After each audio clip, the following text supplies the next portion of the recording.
si alguien quiere moderar. Bueno, aquí hay espacio.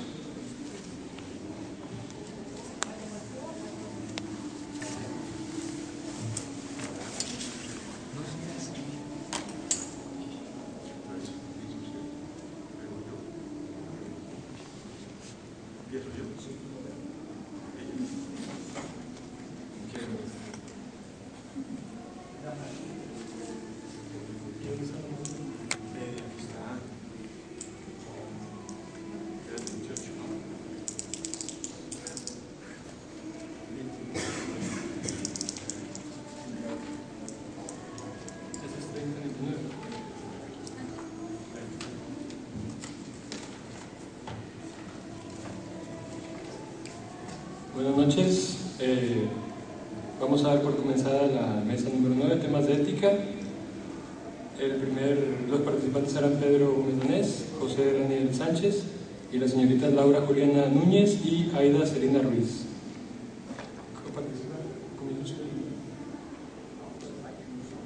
Bueno, el primer participante será José Daniel Sánchez, es profesor de Filosofía Moderna y Contemporánea en el programa de Filosofía de la Universidad de Quindío, Colombia, y su tema será la moralidad de las ninfas. Bueno, yo traigo acá un de estos acuerdos. ¿Quieran? ¿Pueden repartirlo?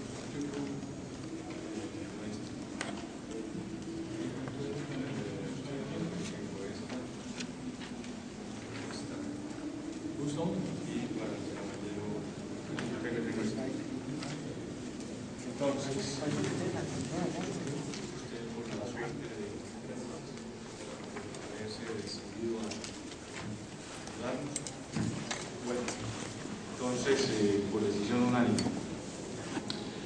Bueno, el tema que voy a presentar está muy relacionado con los límites de nuestras percepciones morales y de nuestras ambiciones morales.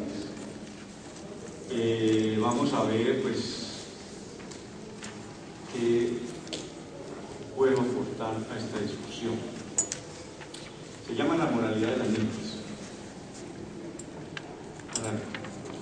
Una parte considerable de la tradición filosófica occidental ha reservado la capacidad moral a los seres humanos y también ha determinado que el objeto de las acciones morales sean los humanos.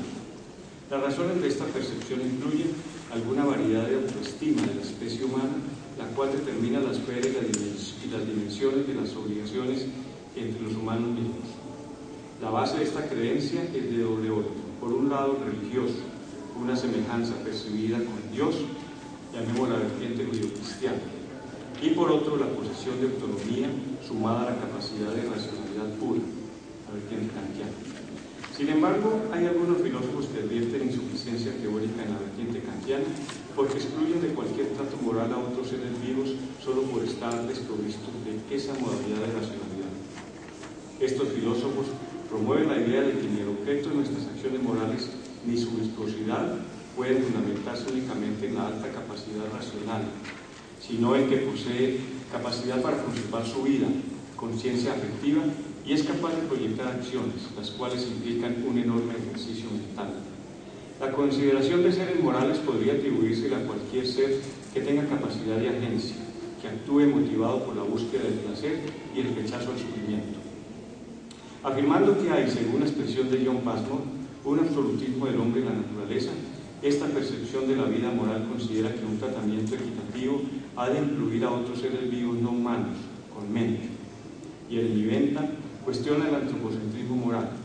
En los principios de moral y legislación planteó la necesidad de una moralidad que admita a todos los seres sintientes, basada en una capacidad de conciencia del sufrimiento y en su empeño inevitable. Esta perspectiva es renovada actualmente por Peter Singer en Liberación Animal, que promueve la idea de que los animales, especialmente los simios antropomorfos, deban ser objeto de tratamiento moral y de derechos. David McIntyre, en un texto intitulado Animales racionales dependientes, plantea la necesidad de no autorreferirnos tan lejanamente de los animales en cuanto compartimos semejanzas corporales y en cierto grado mentales. Otros autores van más lejos aún y por otros motivos.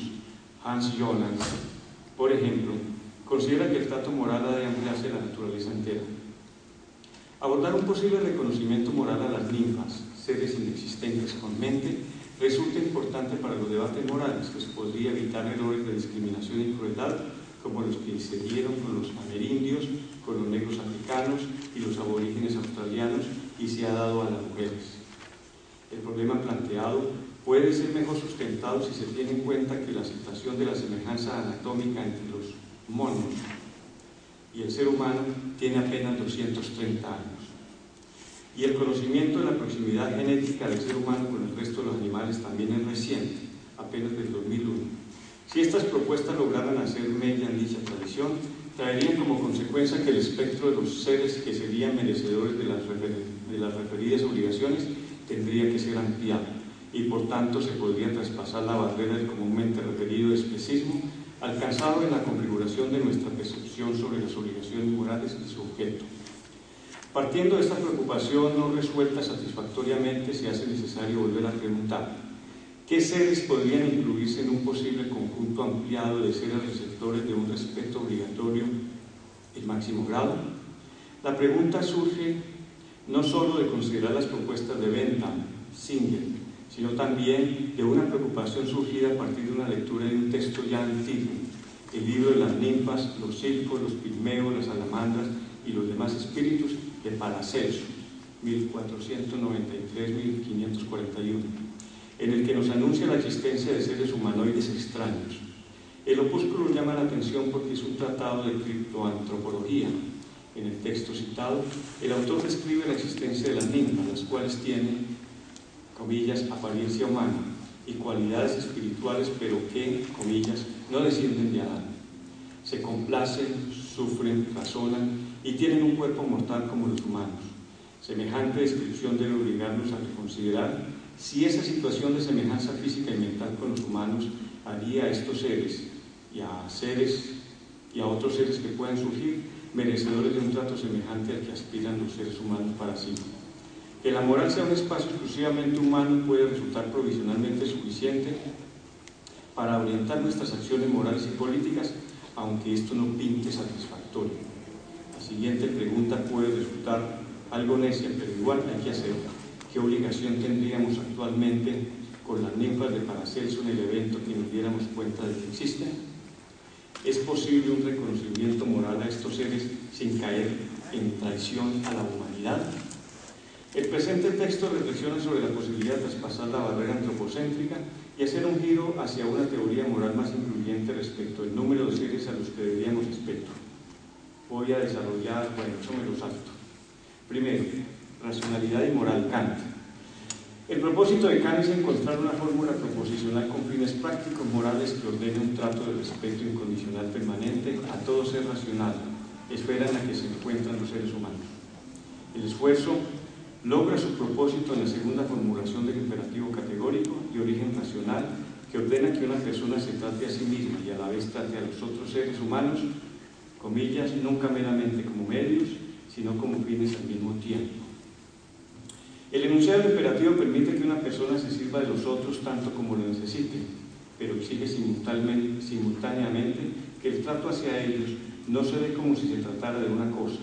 Su valor no puede descansar únicamente en el grado de utilidad que puedan representar.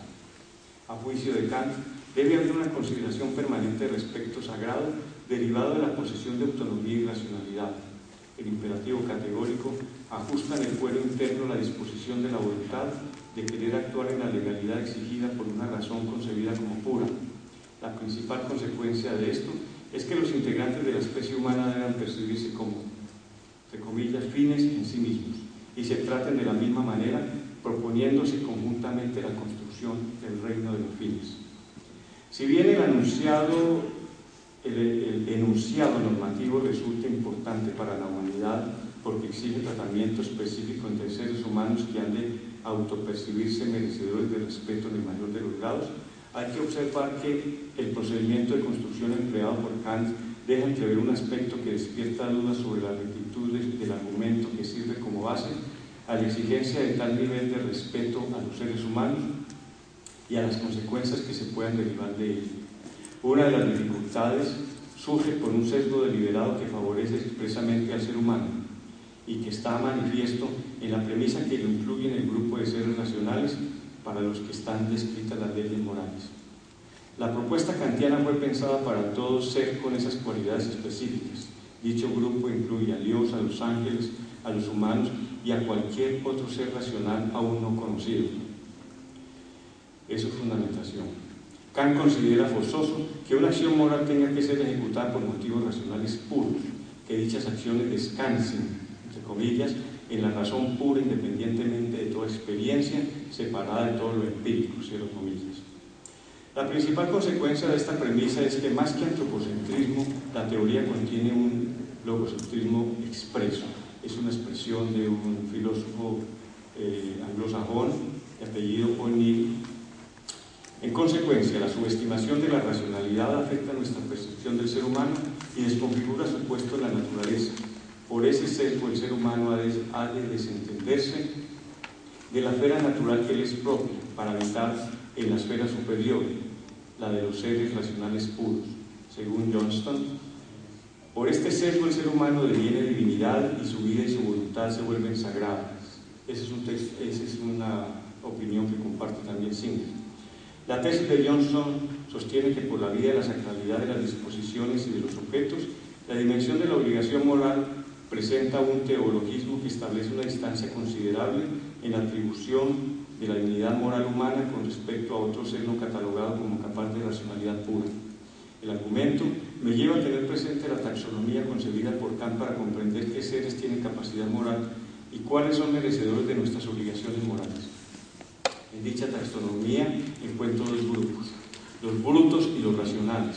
En el primer grupo están aquellos seres cuya característica principal es vivir para ser felices sin necesidad de apelar a la razón para que los guíe.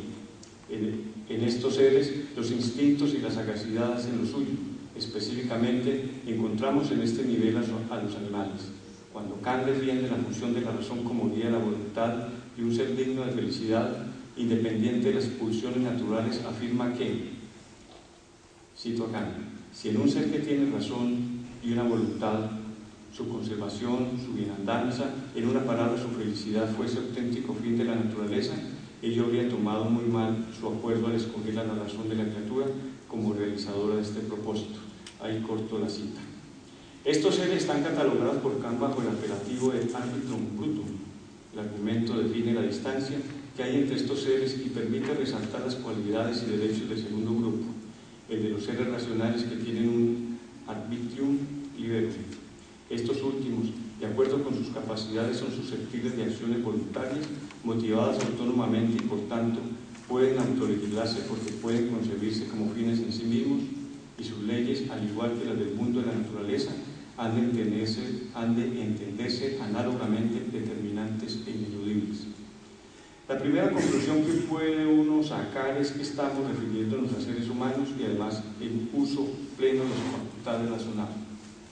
Sin embargo, uno puede legítimamente preguntarse, ¿una teoría semejante puede coordinar válidamente a seres humanos con la facultad racional reducida o deteriorada, por ejemplo, niños, pacientes en estado vegetativo, autistas, pacientes con Alzheimer, seres que siendo humanos no pueden caber en el grupo de los arbitrum liberum, porque su capacidad racional se ha disminuido sensiblemente, ha desaparecido o nunca ha existido?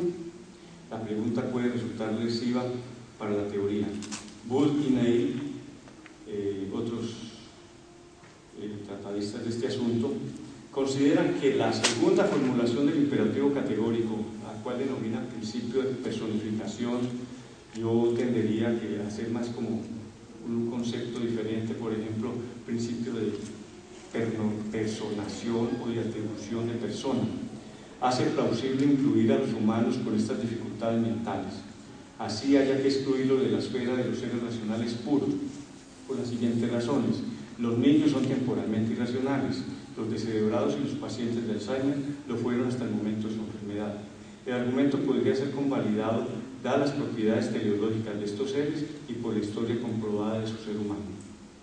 El argumento podría ser convalidado, sin embargo, A pesar del argumento de Good y Ney, hay que considerar que no todos los